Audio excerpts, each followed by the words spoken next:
This is a Double Face, a true crime podcast. Please make sure to follow, like, and subscribe and get the notifications when a new episode drops. Please help by leaving a 5-star review. It helps the small podcasters like ourselves. Thank you again. Listener and viewer discretion is advised. Ole oles. Hey guys. So this is just gonna be me this week. Melissa's been really busy, and she's on mommy patrol and mommy duty, so she needs time to just focus on her kids. So before I start, I want to say, look, this is a little more interesting. I know that it looks a little different here, but yes, I moved to a new place. I haven't gotten everything together when it comes to the decor, but it's just going to be some cute chairs, me and Melissa just chit-chatting, hopefully curtains up soon so it doesn't look so bland. But for right now, I'm just going to blend in with the wall with my hoodie. With my khaki hoodie and my khaki wall. Sorry, this one's called the Soham Murders. And honestly, I'd never heard of them, and it's because maybe they're in a different country, and this is in England, and so I didn't know anything about it going in. So I remember seeing something on TV, and I thought, that's interesting, and I think it was just in reference to murders and whatever it was. So this is actually about Holly Wells and Jessica Chapman, both 10 years old. They happened to be in the area of Soham. And that day I remember, that day was just like any other day. Those two young girls they had just taken a picture together, and then they were like, hey, can we go to the store really quick? And of course, parents are going to be parents. They're like, okay, well, if you guys go together, go really quick and come back. And so, like anything else, I remember when I was younger, when I wanted to go do something, you just did it. And if you're going to go to the store, it wasn't really thought out that much, because if you went with a sibling, you're fine. You're not going alone. So that was the same process for both parents. They were just at a party and they both wanted to go to the closest store. So in that neighborhood, it's called Red Line Square, where they're heading to the store. Well, they end up going missing. The family immediately goes to the police and says, help us find our little girls. But something that really irritates me, especially whenever it's children, something that really just makes me upset is that when these things are going on, I understand that when they're adults, you got to give them maybe a 24 hours, 48 hours, because adults can choose to leave and just decide whatever. But normally 2 10-year-old girls that are in school don't normally just have the idea of, oh, let's run away together. No. That's not the thought process. So you're going to guess exactly what police did this time. Is they were like, oh, I'm sure they're just joking around. I'm sure they're playing. I know you fucking lying. How are you going to think that 2 young girls who were just at a party were like, oh, I have an idea. Let's run away. That's the idea. Let's run away. No, they didn't choose to run away. So they went to the police. Police were like, let's wait a little bit. So they didn't take them seriously. The parents were like, no, I don't think so. Let's make noise. And so they did. They started putting it out on the media, and immediately it picked up. 2 young girls go missing. So by this time, it's already 24 hours. And in 24 hours, there happened to be on Sky News, the anchorman, Jeremy Thompson, who by this time it was already 24 hours. So Holly and Jessica were missing, and they decided that, you know what, let's pick this up. We're picking it up a little bit late because by this time all news has picked it up. So there's no hesitation. The parents made noise about what was going on. Mind you, there's this thing called the golden hour. The golden hour is usually the most important hours of the time when children go missing. You don't really have a long time frame of when to start looking for them, right? Well, the golden hour is usually the first like 24 hours. Immediately after you know that they've gone missing, you have such a quick, short amount of time to locate exactly what happened. But because police brushed both of the parents off, 24 hours had already passed, much has already happened. And you know, like anyone, that the first 24 hours are the most crucial and important hours when kids have gone missing, because this is the time that you want to start asking questions to the neighbors, to the where they were last seen, all those, to try to find like the breadcrumbs, right? Well, of course, the Soham Police Department were like, this is way bigger. By the time media picked it up, good for them, by the way, they were like, whoa, this is too much. This is too big for us. We don't know what to do with this. And why not say that from the get-go, right? Like say, look, we don't have the capability to find them, but let's get help. Once, of course, they had heat on them, they started asking for help from somewhere else. And that's when Chief Inspector Martin Underhill, he happened to work a child abduction case for Sarah Payne. And that's why they pulled him in to this case, because they were like, we don't know what to do. Please help. And so he says, of course, I'll help. In this instance, they immediately go back and start looking at where were they last seen, right? Because that's the important thing. Where did they go? Like if I was their parents, I think the first thing I'm going to go do is go to the Red Line District, Red Line Square. And that Red Line Square, it's not a huge city, it's a small town. So that Red Line Square, because it's such the pivotal part of where they were going to the store. The Red Line Square has that store specifically. And ask questions, right? I'm sure the parents did what they could. They probably were not able to sleep that night, whatever it was. They, I'm sure, tried their best, but there's only so much they're going to do. In these cases, you always have to look who did it, and normally it's somebody really close to you, right?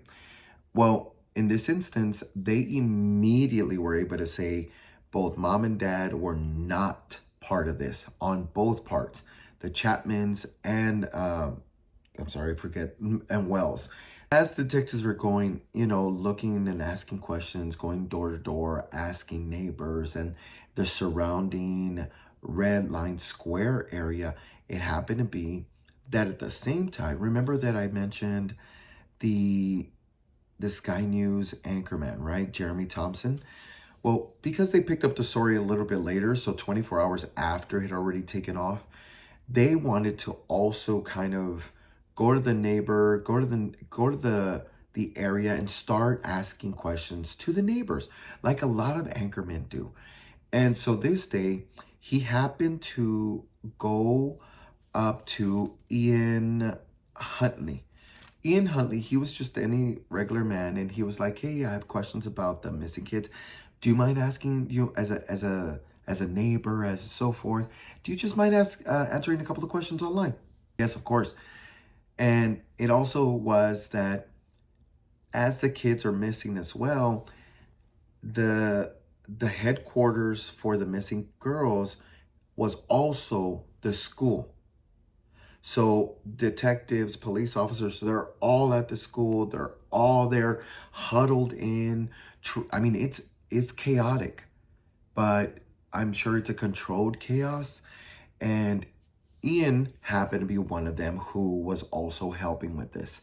Well, Ian was then interviewed because he was the caretaker for the school. And we don't call them caretakers here in the U.S., honey.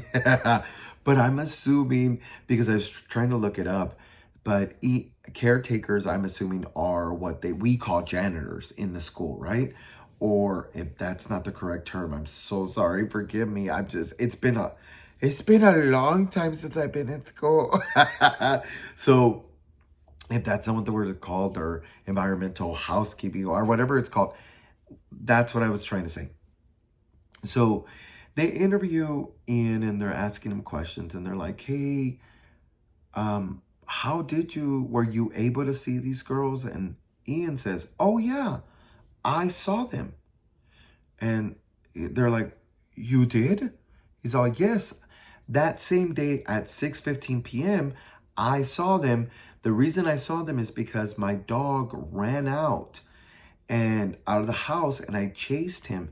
And so because when as he brought his dog to the house happened to be right behind Red Line Square, like that, where the convenience store is. So the store is out.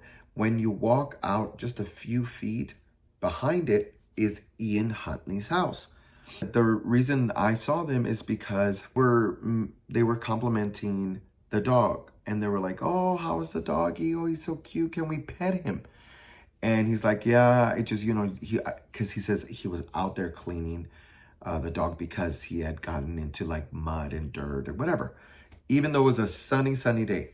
Anyway, so Ian then mentions like, oh yeah, but then they ended up just saying that they were going to the library, so they went towards the library. So they had a little bit of conversation, and so the anchorman Jeremy Thompson says, well, what else did they say to you? Are you probably the last person that saw them? And he's like, oh yeah, but I mean, I was kind of the last person. I don't know who else saw them when they were heading to the library. But the one thing about Ian is that nobody knew that he was the last person to see the girls. He placed himself in that situation. So, of course, Jeremy Thompson, because he's also an anchorman and also a good guy, he decides to say, hey, you know what? Detectives should know that he also said that he's the last person to see them, or kind of the last person to see them. So they should know this as well. So, of course, he relays the information to the police. In that meantime, of course, Jeremy starts doing a little bit of work, and he notices that he also has a girlfriend named Maxine. So he's like, they go and ask Maxine, hey, Maxine, do you mind us interviewing? And she's like, yes, of course. Of course, her boyfriend had just interviewed. So they were like, okay. They waited a few days, but in the meantime, detectives were like, okay, well, let's find out who Ian Huntley is. So Ian happened to be, I don't have a lot when it comes to his childhood. I understand, like everyone else, we all have an interesting childhood. You either had a fantastic childhood, no problems, a couple arguments here and there. That's great. And then there's some of us that had it a little tougher. But that usually will develop you into what kind of an adult you're going to be. Ian was someone you just wanted to slap the piss out of. I mean, I don't mean to say like that about a lot of people, but I wish I could slap the piss out of him, honey. That's how mad he makes me. Well, so Ian, as he's older, he had met Maxine, right? And a lot of people, he said, we really don't do anything. I'm the kind of guy that I work, I come home, we go get like groceries, store, maybe a store or two, and then come right back to the house. For the most part, they were just homebodies. If that was it, great. Leave it right there, right? Nothing else, have to worry about it. But it wasn't just that. He didn't leave it like that. And I think this is the annoying part, is that if Ian was a good guy, there wasn't need for everything else. But this is how shitty of a human being he is. Well, they used to live in Humberside. And when they were in Humberside, they happened to live in a complex. And in that complex, living next to a woman named Marissa Gibbs. Marissa was their neighbor. And she said, a lot of the time, he seemed like a very good gentleman to me. But of course, it's that where a lot of people do is they'll give you one side of the face, show you exactly what they want you to see, and then the other side is the part that nobody ever wants to see, that horrible human being. When there's closed doors, honey. Well, It happened to be that Marissa Gibbs said, as I was his neighbor, more and more he would confide in me about little things. He said one time that he was accused of raping a young girl, but she didn't. It was a lie. She only said that because she was infatuated with him. Whatever excuse he made, he said it was a lie, and so of course they knew it wasn't me. So I guess that's why they moved to Humberside. If I don't really know all his younger years when it comes to Ian. All I know is that the way he treated Maxine is he would sometimes get out of control. And the neighbor was one of them where she confirmed, Marissa Gibbs said, it's one of those things where he would get upset. And one time he got so angry. I mean, he was so angry at Maxine, his girlfriend, that she said all I heard was him calling her, "You're a slag. You're a slag. You're a slag." I don't know how I don't know the accent, sorry. "You're a slag." And I'm assuming that translates to slut. So he's calling her a slut because she is, I think he's trying to force himself on her, and she was not in the mood. And she's like, "No, it's okay, not right now. I'm not in the mood." And that's when he got a little aggressive with her. A lot. He started getting aggressive with her, and he's like, "You're a slag," and you're a blah, blah, blah, calling her names. Well, Maxine that day, because they were already comfortable with each other neighbor-wise, that she said, I couldn't handle it anymore. She said, it broke my heart hearing that. I walked into their apartment. I pulled Maxine out, walked her to my house, and I said, you're not coming with me. She's going to my house. And while Maxine and Marissa were just one-on-one, Marissa was like, you can do better. You can do so much better than him. Or do you want me to give you money? I'll give you money so you can get a train or a bus somewhere back home. And I don't know if this is the abusive relationship that she's in. I don't know if this is some people just stay in it, right? I don't know that information to give you, but all I know is that she decided to just stay with him, like a lot of them do. And I think younger Marissa, I feel sorry for. Older Marissa, I'd also want to get a girl to slap the piss out of her, honey. I'll explain why later. Anyway, so she ends up staying with him. Well, a week went by, and Marissa, who was the neighbor, was coming back home one day, and she happened to see officers outside the building. And Ian is getting arrested again, honey. Where there is a trail, honey, there is few, and there is fire already up there. Go get his ass. But they ended up arresting him, and he was saying, "No, this bitch, she started accusing me of rape, and I didn't do it. I didn't do it." Well, I don't know what happened along the way, but man, oh man, Ian gets away with this one too. So he's like in jail for like maybe a week, and that's it.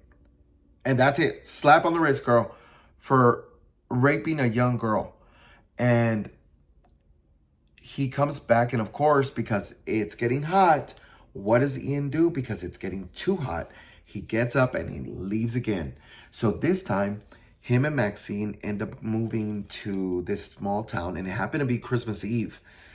And they ended up going to Brigg. The city's named Brigg. Another little small town far away from the other one.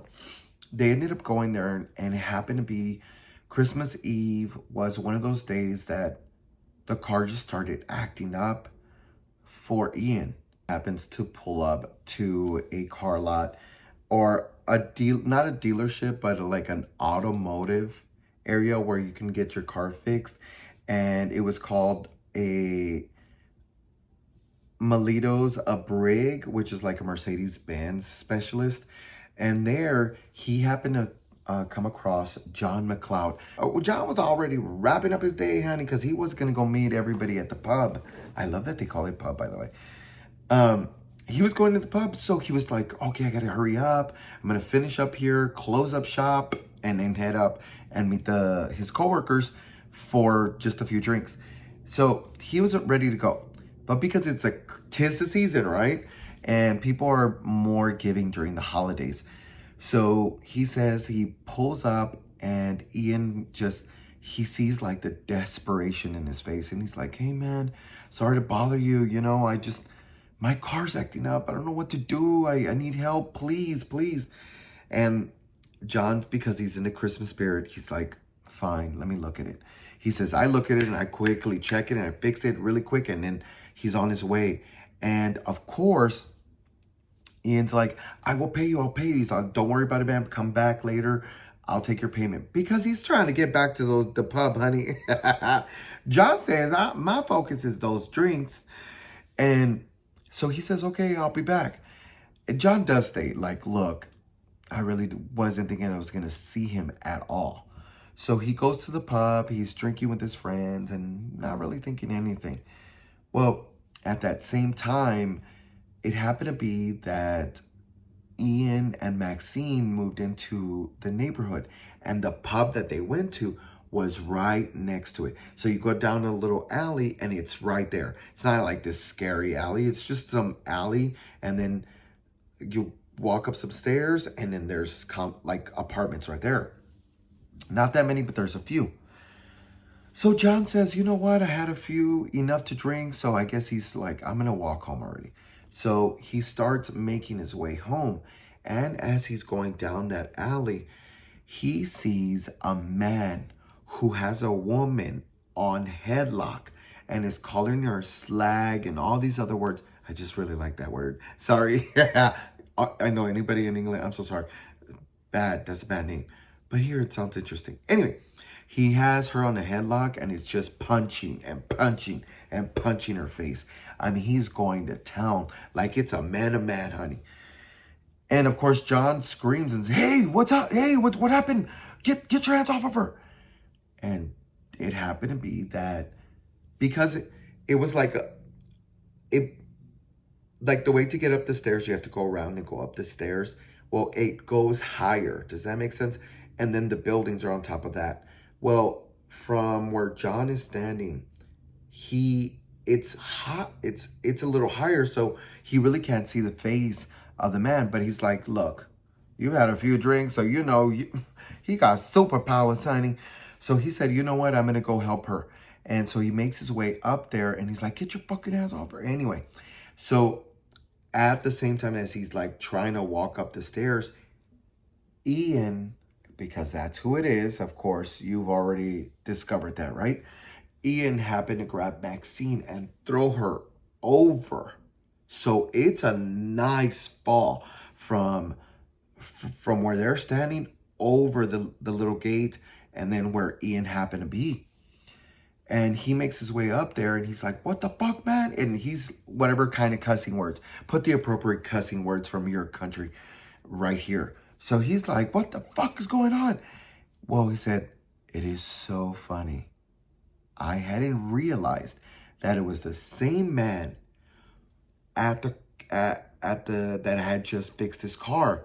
He's on Nixon Huntley. Well, he didn't know his last name, but he said Nixon because they were chit-chatting when he was fixing the car. He's all, it's the same guy.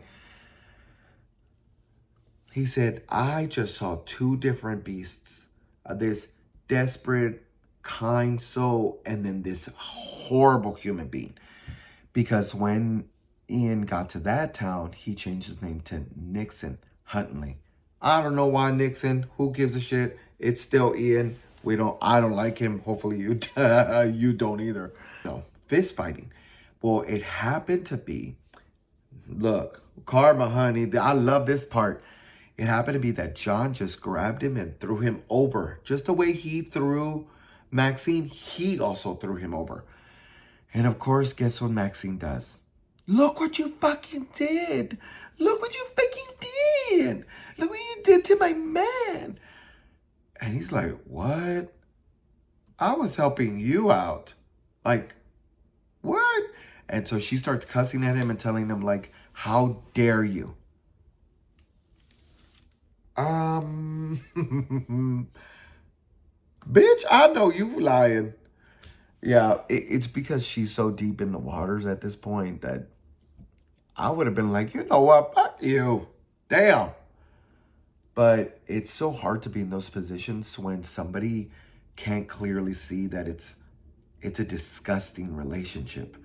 So now that we're in 2001, right? And we're in the midst of Maxine having to get a job as well as Ian.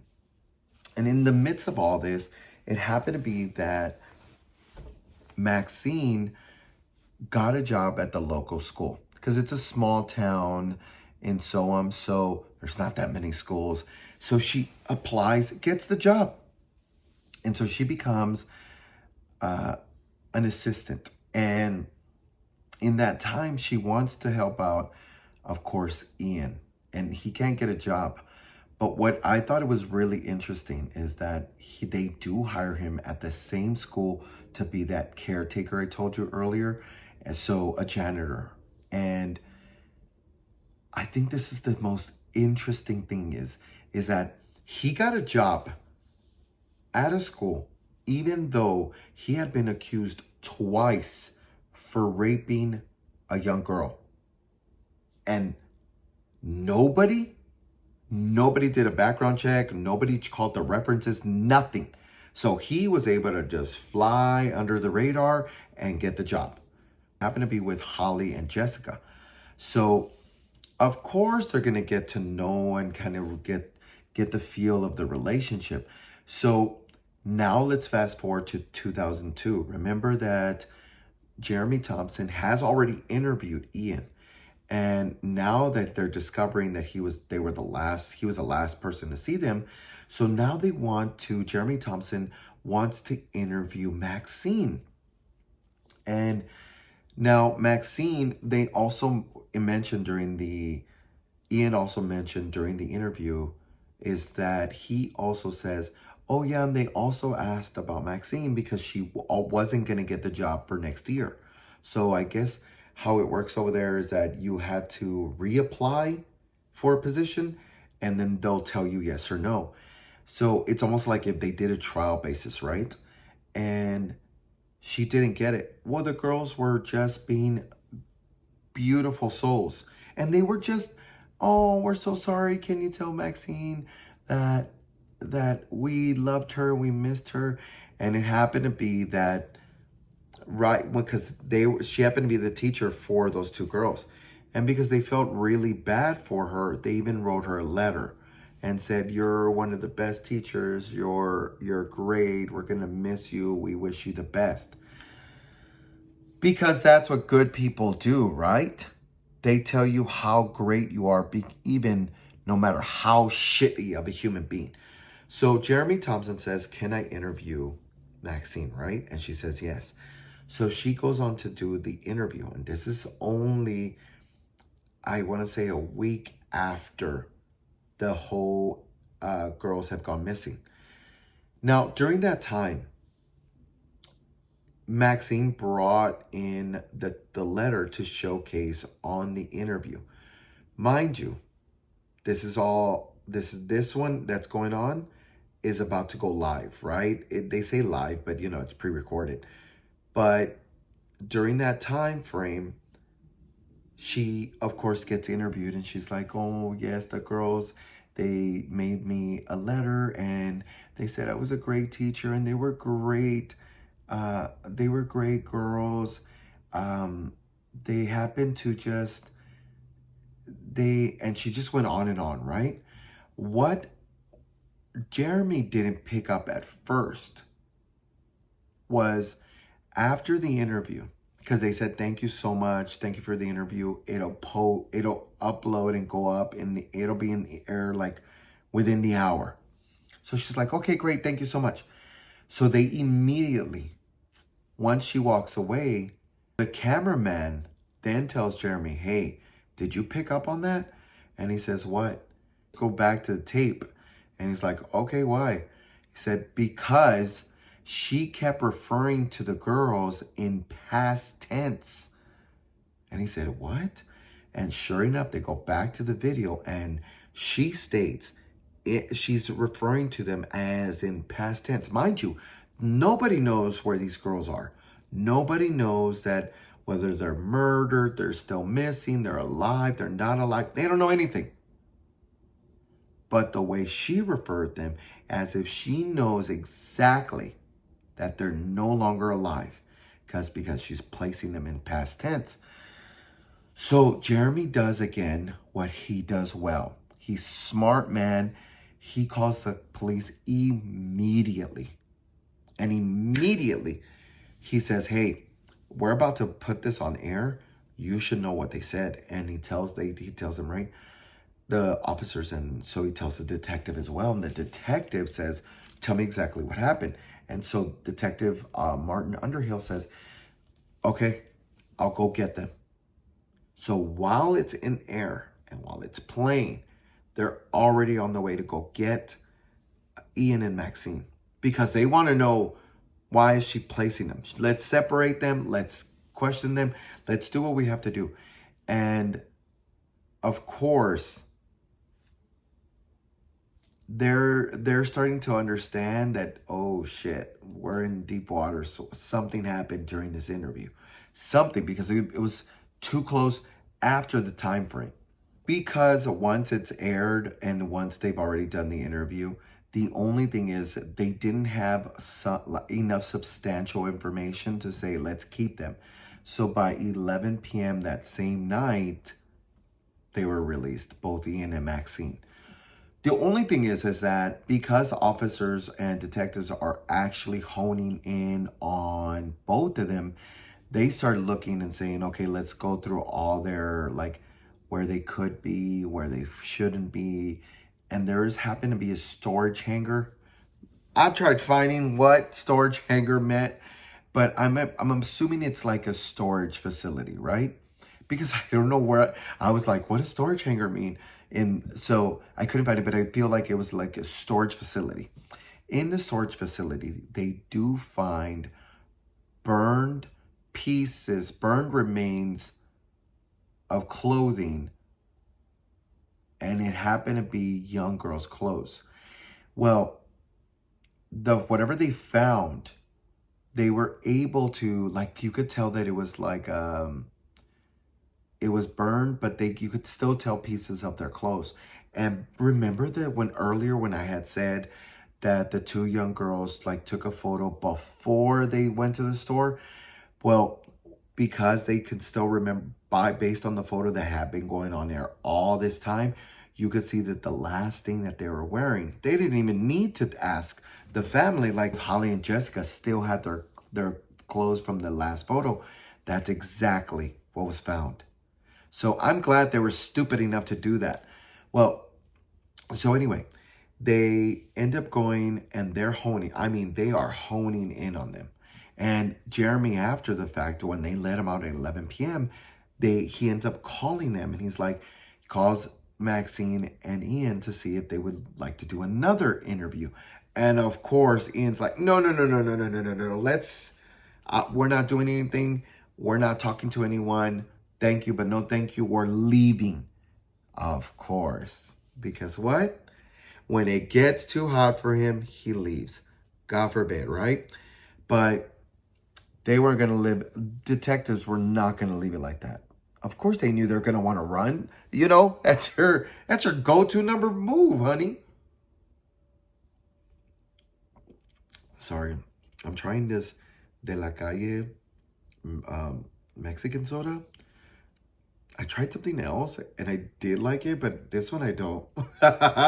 Sorry, I know that went off to a tangent. That following Saturday, which is not long, don't think it was like weeks later. No, that following Saturday, which is like a day, they ended up, police officers and detective made a press conference stating, we've arrested 2 people for the accused of murder of Jessica and Holly. And so now we're gonna move a little faster because it sounds like it's been weeks and months of this going on, but it's moved fairly fast. What's going to take a little longer is their trial. But other than that, I'm not getting into the trial because they don't deserve that anguish of a long term. No, let's get straight to it. So on August 17, 2002, two bodies were found. And I might say this wrong, so I'm so sorry if you're from there. But it's Ralph Lakenheath in Suffolk. And it was only 15 miles from Soham. So Dr. Nathaniel Carey, he's the forensic pathologist. He said it's so interesting. He said everything around the body was not disturbed. So it's so interesting how it almost was like a trail to their bodies, like an arrow saying, like, come this way. This is where we are. If this is their poor little girls working in the universe saying, hey, you should find us so we can get back to our parents, I think it's the most beautiful thing because the parents deserve to have that kind of peace of mind. No matter how heartbreaking it is, at least they can have their beautiful little bodies closer to them. And this is where the forensic starts doing their best. And normally, because it happened to be hot when the girls had been missing. And we all know, any true crime junkie connoisseur, honey, knows that when there's heat and there's a decomposing body, it's all goes to shit. But in this case, it didn't. It's so interesting. Their bodies were pretty well kept. One thing they did find was that the girls had jewelry on them. And the families were able to say, like, yes, that's Holly's. Yes, that's Jessica's. So automatically they knew that they were on the right track of where they needed to get to. Let's fast forward. And now we're November 3rd, 2002. And the reason I want to move there is because by this time, officers, detectives, everybody has tried their best. Pathologists have tried everything to get more information. So when the trial begins, as of now, we can go ahead and have something substantial to say. We might not know we might not know that it was them, but we need to place them there. So what they did is that they said that there was a skeletal injury and asphyxial death, which is like neck compressions. So I'm assuming what they're trying to say is that they were both choked to death and then burned. Their bodies were burned. And the reason I say that is that because the vegetation earlier that I was talking about, that day when they found the bodies, it was wet. So that can be really difficult when you're there trying to find out a little more information because, water can clear up a few things. But the vegetation also showed that there was burnt pieces around there. So he must have, or they must have burned their little bodies after murdering them. And I say they because I don't think that Maxine, in my personal opinion, was that this bitch did not know what was going on and that she wasn't part of this. I don't know. I can put a lot on Ian, but I really think she had something to do with it. Anyway, so because they can't place them because both Ian and Maxine are like, nope, we didn't do anything, hands cleared, I didn't do anything, not us. Of course, right? Now, this is what I love about science. I'm horrible with science. I'm more artsy, of course, as you know, but then when it comes to science and math, forget it. I'm out of here, honey. But what they ended up doing is, because remember that car?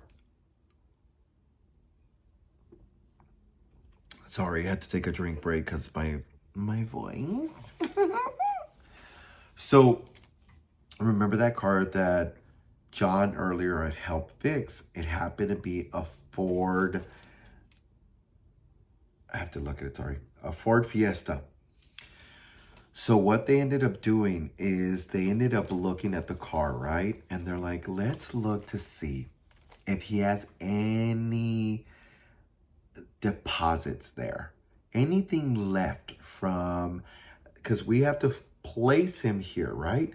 And so they started checking the tires, and sure enough, there's like chalk deposits left underneath the lower axles, which placed him in the scene of the crime where the bodies were. So now there's like, because at first he's saying no, no, no. And as the trial begins, he's like, still no. As soon as they say, nope, we can tell by the tires that there are chalk deposits and that you were there. What were you doing? 13 miles from Soham in a little deserted, just drive, because it was like nothing but grass. And then this long trail. You know, if you've ever done any like road trips, there's some places it's just nothing but the trail or the highway and grass on the sides. That's how this was. So immediately, as soon as he hears that, Ian, the bitch ass that he is, concedes for the responsibility of killing both of the girls. And when I heard that, I was like, oh, good, finally. Even though I don't think he really did this on his own. I honestly don't. And Maxine does something that's like, I didn't know nothing about it. Nothing. I just knew. If I knew, I would have turned him in. Really? That's weird. When all those times he beat your ass and punched you like a man, you didn't turn him in. As a matter of fact, when somebody else came to your rescue, you got upset with them and told them what's wrong with you. So, no, I don't believe you. I don't believe anything you say. So, this is what Ian says happened. Now, before I tell you this, take it like a grain of salt because we know what? Ian's a bitch-ass liar. So, just FYI. Sorry to say it's so vulgar, but he is. Ian says that day when the girls came over, one of them had a nosebleed. And so they came knocking to the door. He opens the door and he's like, oh no, come on in. Go upstairs to the restroom. Go take care of that nosebleed. He said that the bathtub happened to be full of water. I'm sorry. He's such a fucking idiot. It just makes me so mad. And so one of the girls happens to, she slipped, fell into the bathtub, and then drowned. And the other girl screamed, collapsed on the spot, and died. Did you hear that? This is what the defense decided to say. Like, oh yeah, that's what we're going to go with. Like, what in the ever-loving fucking mind do you think that we're stupid enough to be like, you know what? That is believable, honey. Oh my God, save Ian. Let me tell you something. I'm so glad that even the defense was like, well, if we're going to go for it, might as well lie it all the way up. Personally, I think that's bullshit. And I call bullshit. The reason I say that is because this is too much. You mean to tell me a little girl has a nosebleed, willingly goes up to you, even though you clearly stated a few times, Ian, that you really didn't know them. You were just a caretaker. But they came knocking at your door. Not at the store where they were at and had the nosebleed, where they could have gone, or ran back home to their house. But you're saying you were so convenient, they knocked at your door, went upstairs, she fell onto the bathtub, drowned. Shut up. Just shut all the way up. Okay, so After all this stupidity of hearing this, mind you, this is November, on December 17, 2003, the jury came back with a verdict, and they said that Ian is completely guilty of murder with he was given 2 life sentences. And let me tell you something. 2 life sentences over there is 16 years each. I'm sorry. What? I would hope that that's not what they mean. I would hope that they mean it's an actual life sentence, like 99 years. 299 years. Give that man 200 years if need be. And if you're not already ticked off with that information, oh, get ready to be even more upset. So, what did they give Maxine, you ask? After all that, knowing she is the reason that, or one of the reasons, that this is why they were able to hone in on both of them. She got 42 months, served 21 months, and she was let out. So Maxine gets to be scot-free out here in this world, living her life, while these 2 little girls were murdered at probably at the hands of Ian and Maxine. I don't want to hear the fact that she didn't know anything. Shut up. So on top of it, I think that this is one of those cases that it's going to piss you off. You know, it wasn't, do I think they got justice? The family got justice? Absolutely not. Yes, they were able to get their bodies, which a lot of them don't. So at least that, but Maxine should be in jail at the same amount of time. I don't care. After all this information, right? Officers realized, police started realizing, and this is something that I appreciate, that sometimes it's hard because something bad has to happen for something to get fixed. And we see and hear that time and time again. So in 2011, they actually built a system that the surrounding countries would inform each other, as well as the cities would inform each other of if somebody had like a misdemeanor or had something going on like what Ian did. So if you're ever applying for somewhere, that immediately would inform them. So this is something that I wish they had done before, because do I think you could have prevented it? Yes. Could it have been some other girls? Probably. I think Ian wasn't going to stop. I think he was just escalating. And with these 2 girls, I feel like if we had let him out in these streets, he's still going to continue to escalate. And it's going to get worse and worse. We see that time and time again. So now if you apply in Soham or any other surrounding areas or even country, they share this information to each other and they tell each other like, no, this person has this case going on and it's currently active. So we know that they didn't call any references. We know that none of that populated, none of that background check came back, or no one did it. So this is the important part that they did take, at least came out. It was something positive, is that now they're going to do background checks and thoroughly speak to the surrounding areas and countries. So it's heartbreaking as it is, right? And last but not least, I want to also say this. So the Soham community said, look, this is a tragic event and we don't want Ian or anything about Ian in our hometown. If we're going to remember these 2 girls, which is Holly and Jessica. If we have to remember Holly Wells and Jessica Chapman, let's do it the right way. Let's get rid of Ian's house there. And so they put that and they just tore that down to rubble. I mean, there is nothing. I think they removed it completely and now it's just something else so that it has more life to it. I am so glad that I know that they did it with with a serial killer. Not Bundy. He leaves my name. I'm sorry, I can't think of it. He was a gay man, white man.